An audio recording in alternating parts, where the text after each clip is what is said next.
Andor episode 6. Yes, Andor episode 6. I've only written one note, but I thought it was quite poignant and very delicate. Yeah. Bro, the intensity. I have never watched a 40-minute episode of a show before where the intensity just continues to go up throughout the entire show without me going, all right, you need to pay this off now. I've never had a show be able to sustain this growth of intensity without me feeling like it was weird. I don't know how they did it. It was... Do you know what I think it was? It was a setup from last week's episode. We said last week's episode was slower and felt a bit like a fill, but it was very much this is quite clearly setting up for what's going to go off in the next one. As heist episodes go, ooh, mama. Like, I think, thankfully, looking at it now, like, them doing the setup that week before and the whole episode being like the setup and explaining everything about the heist allowed them to just do it. Go time with the heist. And everyone, like, as the viewers, we knew the rough outline of the plan. We knew what was going to go on to a certain extent. So we were just ready to, like, watch it happen. Yeah. So it was almost like you were living the heist, and therefore that's where the intensity came from. Because you're like, okay, now they've got to do that thing, but what about that? And what about that? And what, like, genuinely how I would imagine it would feel to be in the middle of doing something that high risk. It was no, like, because they'd dedicated the whole episode to it, it's like it kind of played off in real time. There was no, like, cinema time jumping around to get shots of stuff going on at the same time or anything like that. They did a really good job of kind of showing it as it's, like, how it's going on and building that intensity as it's, like, using the sense of we've got this time window and, like, the whole, like, loading all of that. Like, no way were they ever going to be able to load that much stuff in from the vault and building that up. Go on. Do you know what's really impressed me once again? Oh.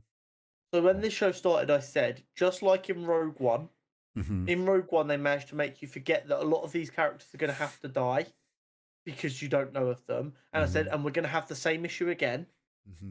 But they've pulled it off again because as we're going through the heist and people are dying, I'm like, oh my God, I didn't see it coming.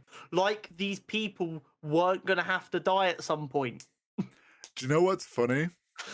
So at the start of the episode, and they're like, it's starting, they're marching, the four of them are together, and I was like, someone's gonna die in this heist because we don't get these characters in Rogue One. Yeah.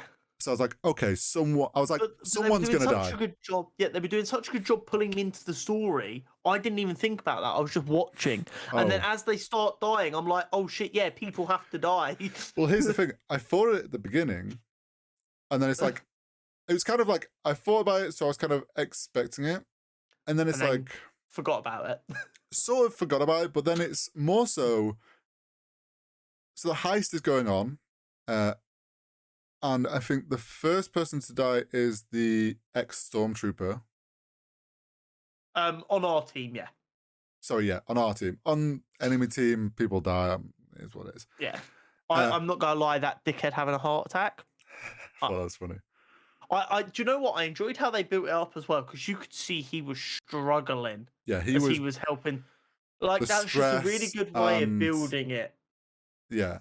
And that they did it, and it was like an unexpected, like, oh, this is a wrench in the plan because you weren't expecting someone to have a heart attack on you, sort of thing. But yeah, the first guy on our team to die is the ex-stormtrooper, is what we discover he was. Yes. Because he's running across and he gets shot. Yeah. When that happened, I was like, oh, there we go.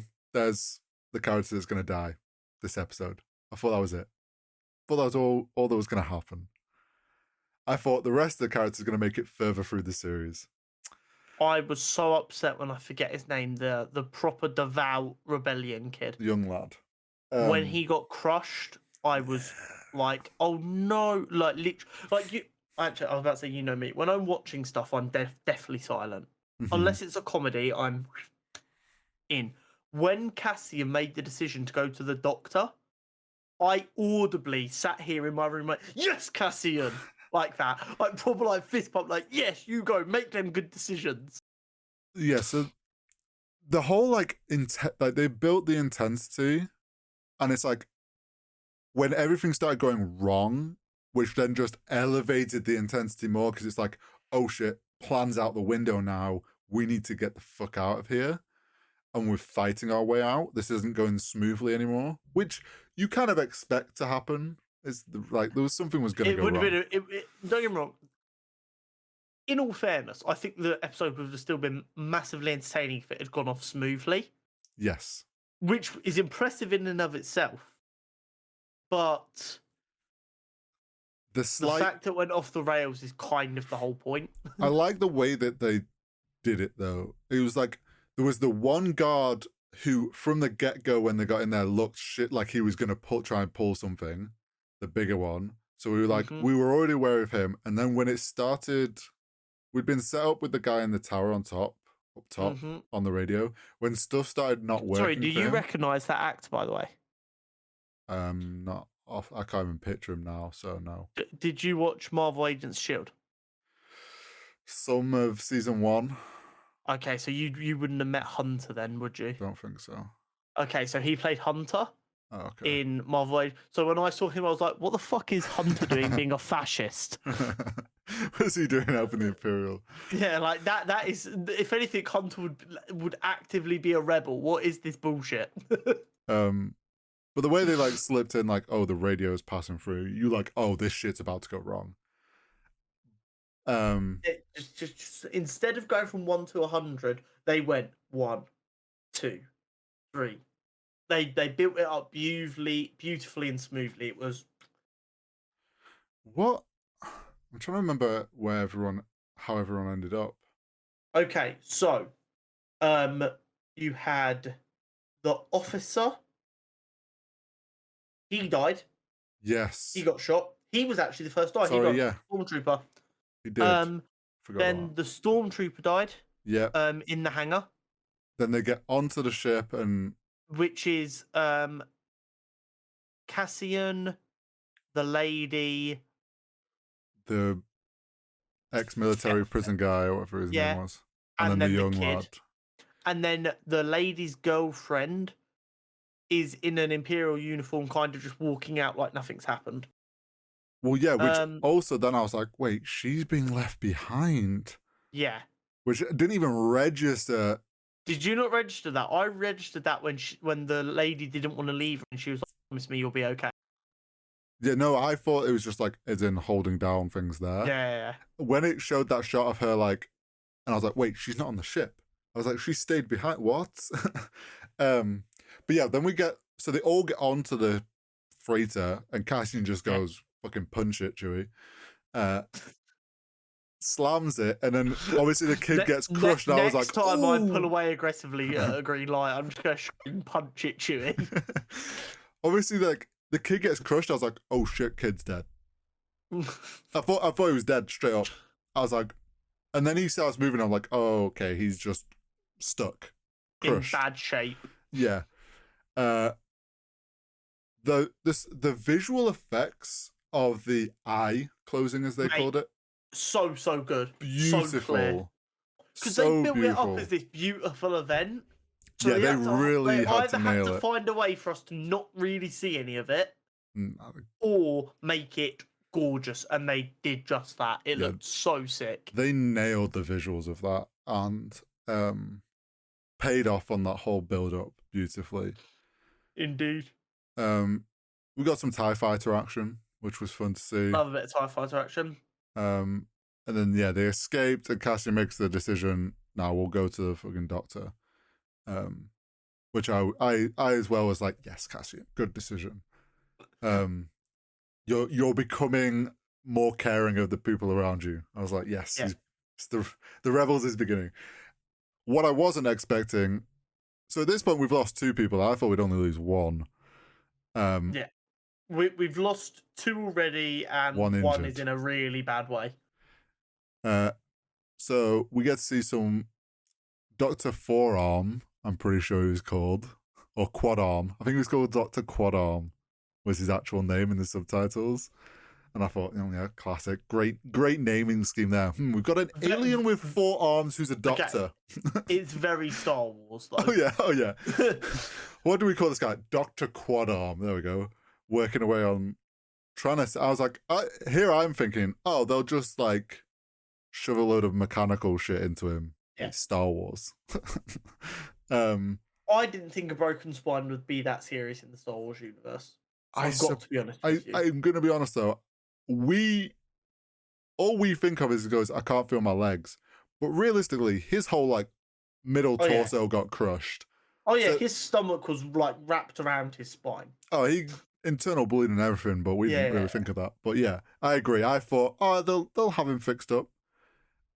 Meanwhile, outside we've got Broody Boy tries to make a deal with Cassian and tried to double cross everyone, which I did not see coming. I was like, really? Oh no. I thought so. When that conversation coming at this point, but I saw a double cross. So, Hurry, it was a heist episode. There had to be a double cross. Yeah, but I didn't think the double cross was going to come in the sense of him wanting to go with him and Cassian to run off with the money and split it. I thought he was just going to go, you know what? I'm not cool with you, and try and pull one on Cassian and just kill Cassian. Just because he didn't he still doesn't trust him or something and doesn't like him. Yeah, I guess that kind of makes sense. But yeah, then there was the whole like, oh, we'll split the money 50-50. And then Cassian just whips eyes going, one, boom. Who shot first? Cassian, I was honestly wasn't quite ready for him to just go straight face and then just boom, pop, he's dead. Like not even a split second thought about anything. For a moment, you think Cassian's about to agree to it, and then he just pops him in the chest.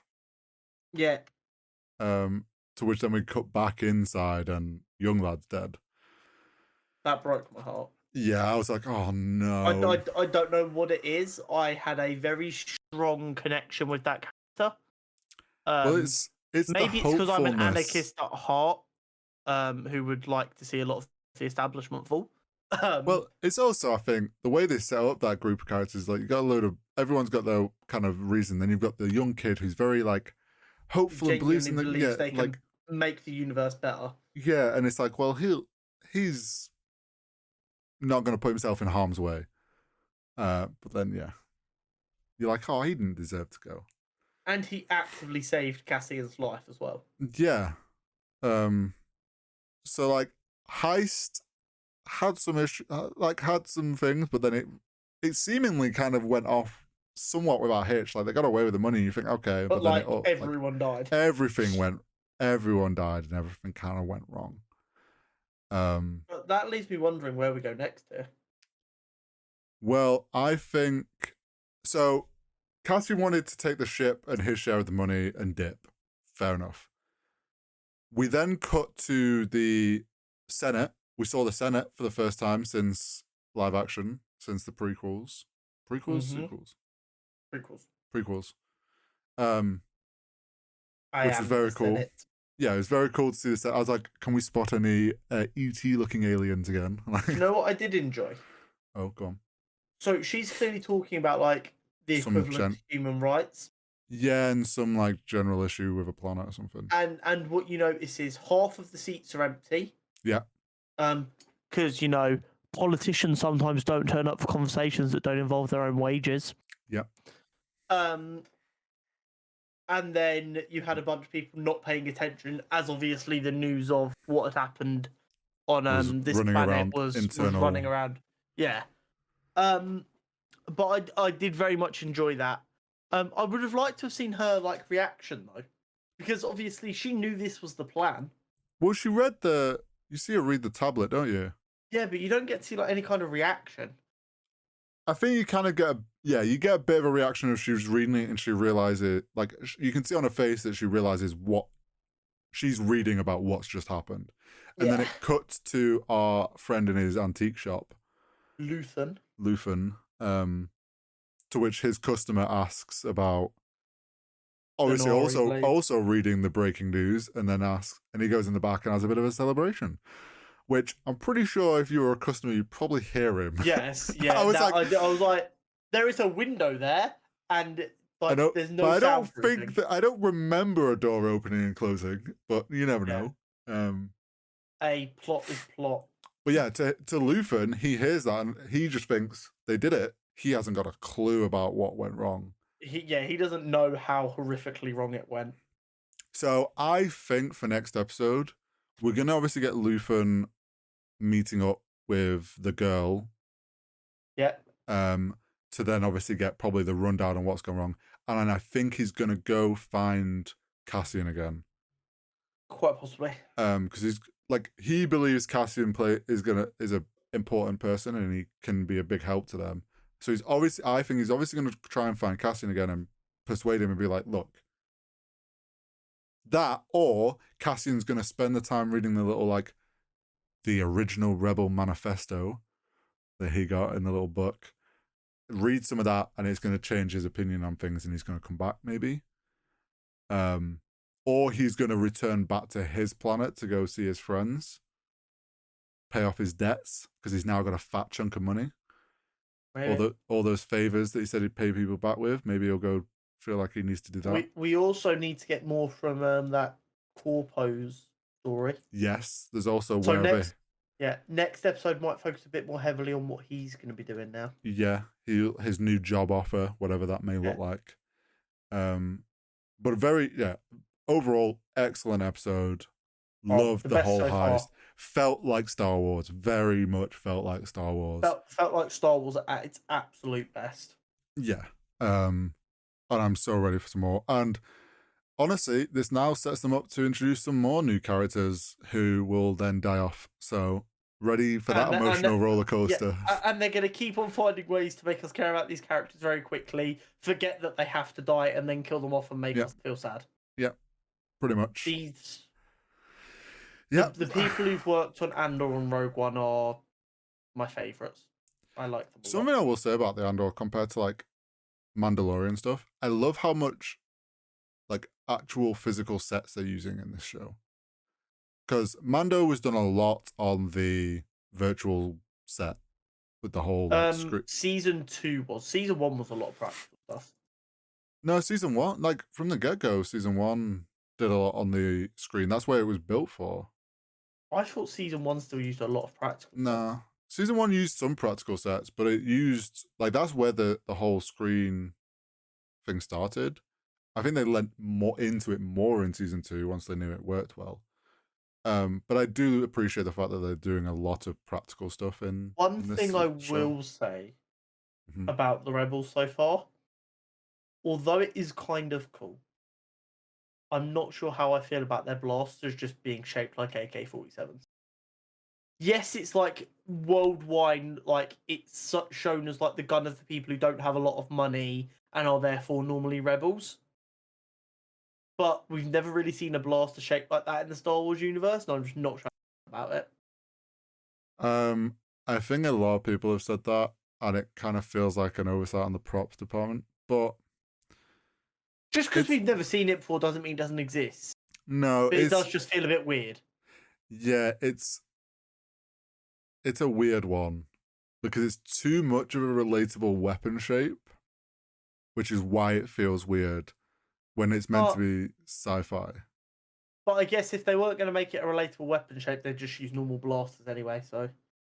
Well, yeah, they're trying to, they've tried to do something where it doesn't look like mass-produced by the Empire. Yeah.